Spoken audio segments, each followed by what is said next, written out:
Oke, ibu-ibu semua, eh, tadi kita telah menyimak tentang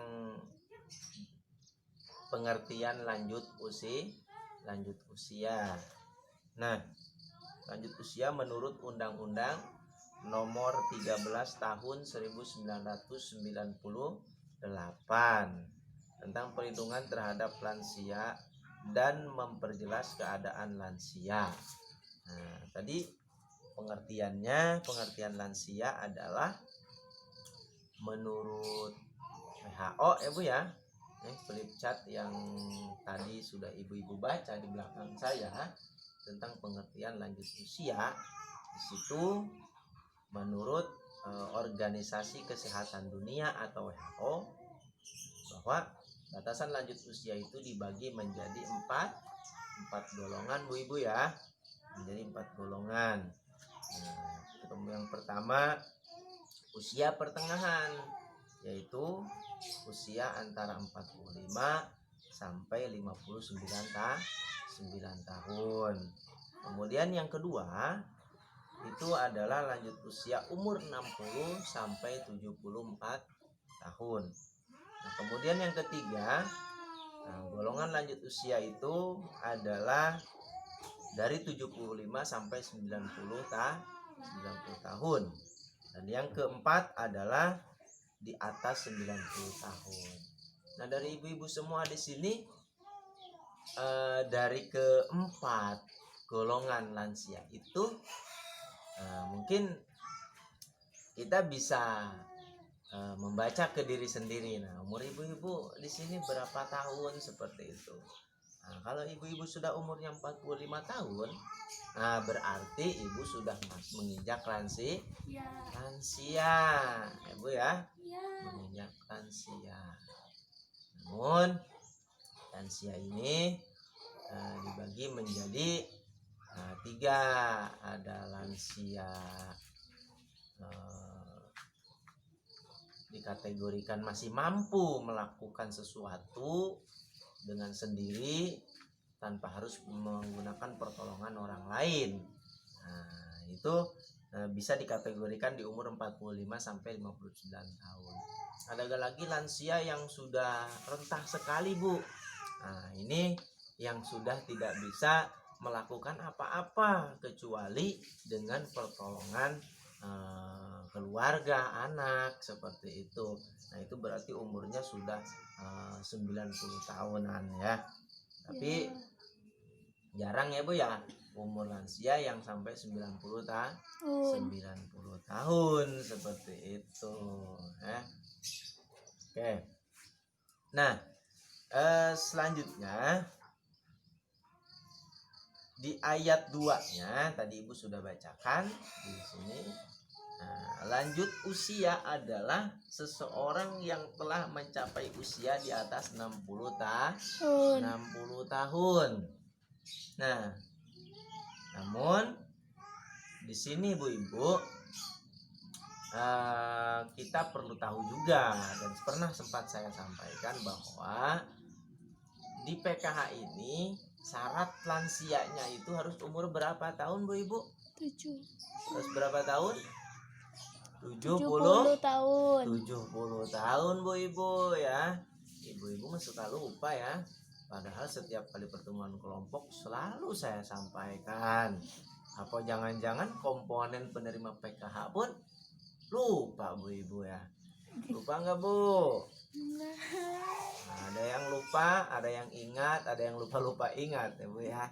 Oke, baik, tidak apa-apa Bu ya. Saya sampaikan lagi bahwa komponen PKH itu ada 3. Ada komponen pendidikan, kesehatan, dan kesejahteraan sosial, diantaranya lansia yang harus berumur 70 tahun. Jadi kalau ibu belum berumur 70 tahun, berarti kategori lansia atau kategori masuk ke PKH atau belum? Belum, sehingga yang masih di bawah 70 tahun harus memiliki komponen lain. Nah, seperti anak sekolah, balita, atau ibu hamil. Baik Bu, di situ saja saya ulas sedikit ya Bu ya. Jadi lansia di PKH itu harus 70 tahun. Namun demikian, untuk materi yang akan kita bahas ke depan tentang lansia ini tidak terbatas oleh usia 70 tahun. Jadi di bawahnya pun seperti yang di Undang-Undang Nomor 13 Tahun 1998 dan menurut Organisasi Kesehatan Dunia itu ada 4 golongan. Nah, jadi itu yang akan kita bahas saat ini ya Bu ya. Baik. Nah, ibu-ibu, kemudian apakah perlu seorang lansia itu diperhatikan? Ya. Karena seringkali banyak lansia yang terlantar Bu Ibu ya. Lansia yang tidak diperdulikan baik oleh keluarga maupun orang lain Bu Ibu ya. Jadi pertanyaannya, perlukah lansia itu diperhatikan? Baik Bu Ibu, ada yang bisa jawab sebelum kita menuju ke flip chart tentang mengapa harus peduli kepada lansia. Baik, Bu Jumroh, silahkan. Ada yang tahu kenapa lansia perlu diperhatikan? Ya. Oke, terima kasih Bu Jumroh. Lansia kenapa perlu diperhatikan? Bu Jumroh mengatakan bahwa karena mereka sudah tua, Pak. Tidak bisa berbuat apa-apa, Pak. Oke, baik. Bagus jawabannya. Lalu ada lagi Bu. Siapa itu yang angkat tangan dari tadi ya? Angkat tangan dari tadi Bu Ahmad ya. Ahmad, silahkan Bu Ahmad. Bagaimana?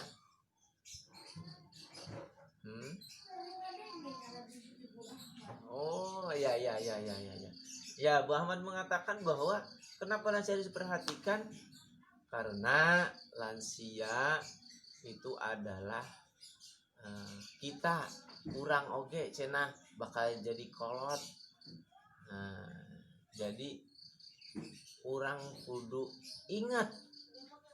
Cek Bu Ahmad tadi. Baik, terima kasih Bu Ahmad dan Bu Jumroh yang sudah mau menjawab sedikit pertanyaan saya.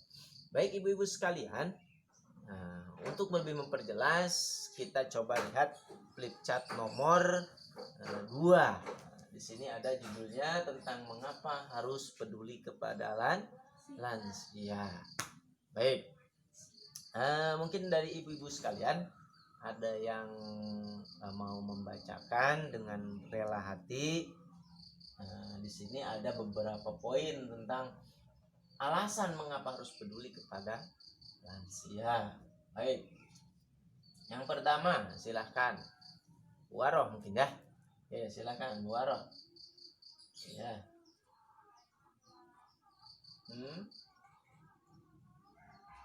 Ya, terima kasih Bu Waroh yang membacakan poin 1.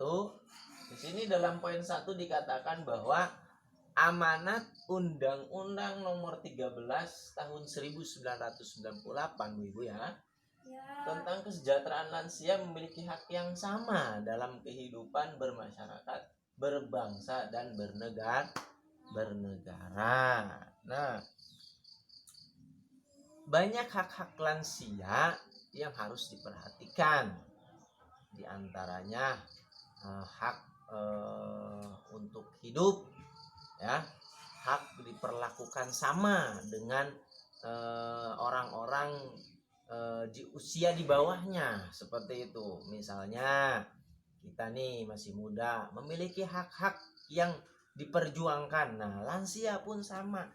Hanya perbedaannya kalau kita masih kuat fisiknya, mentalnya masih kuat, rohaninya masih kuat.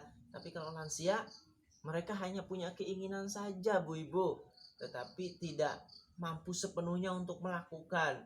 Misalnya orang anak muda bisa olahraga lari jauh, kemudian angkat berat, kegiatan aktivitas lain-lainnya dengan penuh semangat dan kekuatan. Tetapi bagaimana yang terjadi dengan lansia? Mereka tidak bisa apa-apa, hanya bisa melihat saja. Nah, oleh karena itu kita perlu peduli kepada mereka. Nah, tapi walau demikian kita perlu memperhatikan juga, artinya tidak melulu bergantung dengan kita. Jadi dilatih artinya. Jadi karena orang tua lansia itu seperti kembali lagi ke bayi, kembali lagi ke balita. Artinya apapun perlu diperhatikan seperti itu. Jadi sekali lagi, hak-hak berbangsa dan bernegara seorang lansia sama dengan kita yang masih muda. Artinya mereka punya hak yang perlu diperhatikan. Lalu kemudian yang kedua, poin yang kedua silahkan. Ya. Oke, siapa? Bu Mamat ya. Oke, Bu Mamat silahkan. Jumlah lansia yang terlantar meningkat. Oke, selanjutnya. Ya.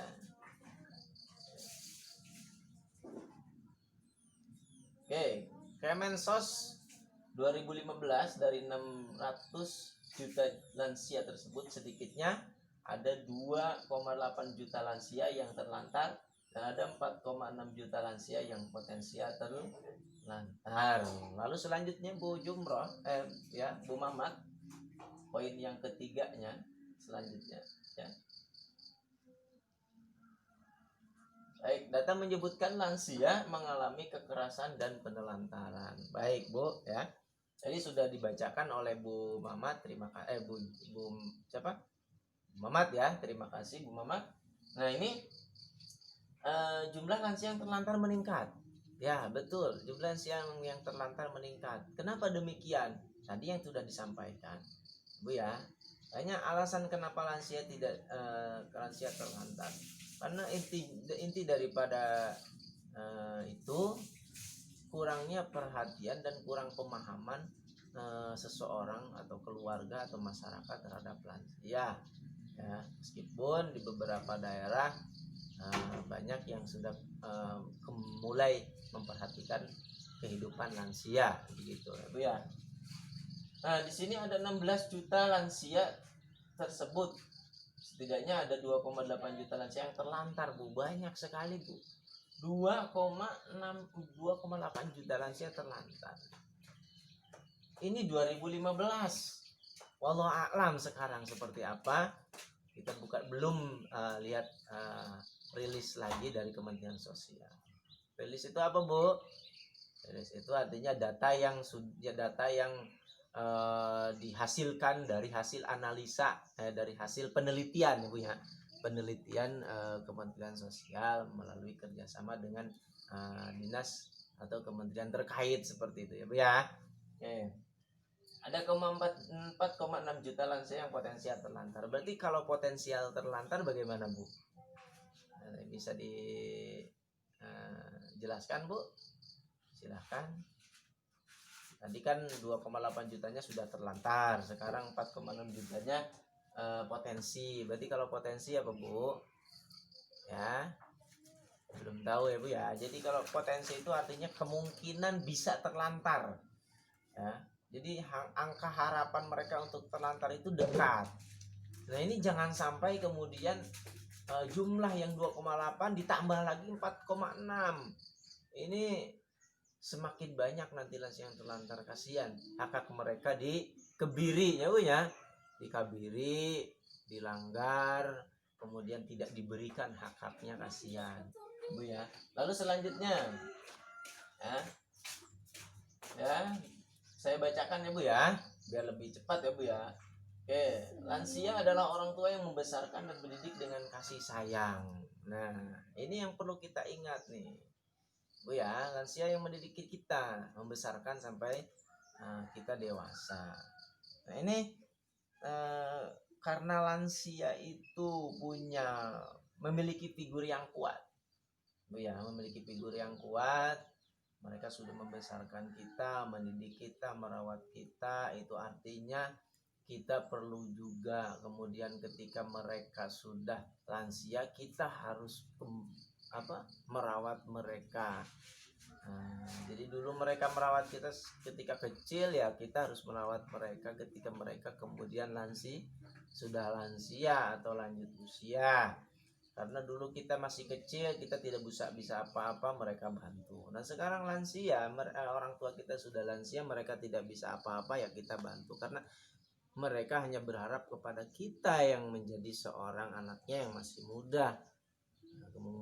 Tidak mungkin kepada orang lain. Kalau bukan kita yang peduli, lalu siapa lagi? Baik Bu Ibu, nanti yang punya lansia di rumah, tadi sudah ditanyakan, Ibu hidup dengan siapa di rumah, siapa saja yang ada di rumah ya Bu ya. Sebelumnya Ibu sudah jawab, ada kakek, ada nenek, ada orang tua Bu ya.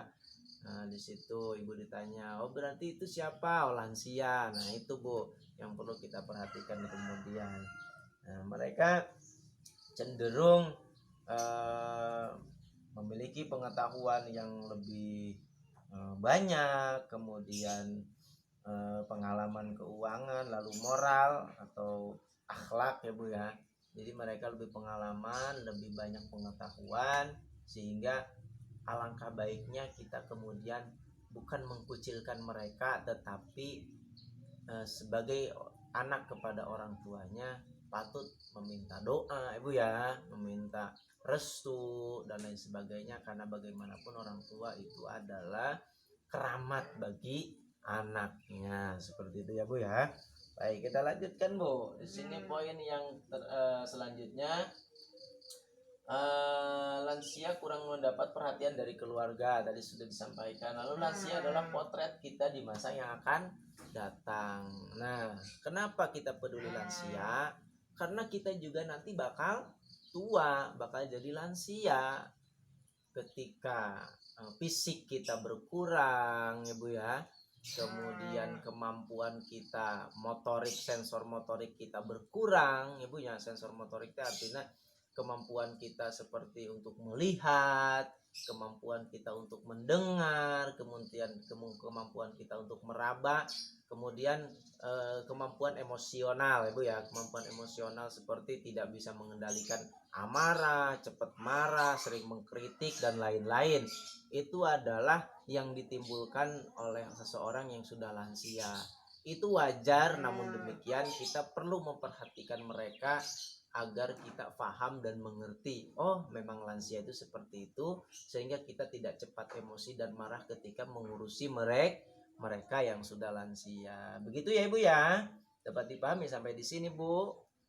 Baik, kalau dapat dipahami, yang terakhir adalah panti lansia atau jompo terbatas. Nah, ini alasan kenapa lansia banyak yang terlantar, karena terbatasnya panti lansia atau panti jompo, Ibu ya. Jadi pembicaraan kita di sini adalah tentang bagaimana kita perlu memperhatikan lansia, karena bagaimanapun mereka adalah kehidupan kita di masa depan, Ibu ya. Kita doakan orang tua kita, lansia kita menjadi lansia yang senantiasa menerima keadaan, diberikan kesabaran, ketawakalan. Dan satu catatan lagi, lansia yang berhasil adalah lansia yang siap menerima perubahan kehidupan ketika dia sudah lansia. Karena tidak kecil kemungkinan Bu ya, ketika sudah lansia kita dulu bisa nahan ngompol. Nah sekarang kadang-kadang kalau sudah lansia ngompol sendiri di mana-mana ya Bu ya.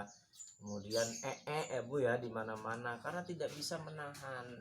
Nah memang seperti itu kondisi daripada lansia, sehingga kita harus sabar mengurusinya. Kalau tidak sabar bukan kita ya siapa lagi ya Bu ya. Baik, sampai di sini alasan kita mengapa peduli lansia sudah dipahami Bu Ibu? Sudah dipahami Bu Ibu? Halo Bu. Nah, bilang hai dong Bu. Halo Bu. Hai. Oke, hai Bu. Halo, hai. Hai, halo. Oke, terima kasih Bu. Tepuk tangan yang meriah untuk ibu-ibu semua. Baik Bu Ibu. Nah, tadi kita sudah mempelajari tentang pengertian lansia, kemudian kenapa lansia diperhatikan. Selanjutnya kita akan bahas tentang bagaimana memahami lansia, seperti tipe-tipe lansia dan lain-lainnya, hak lansia dan lain-lainnya kita akan bahas di materi tentang memahami lansia. Baik, terima kasih.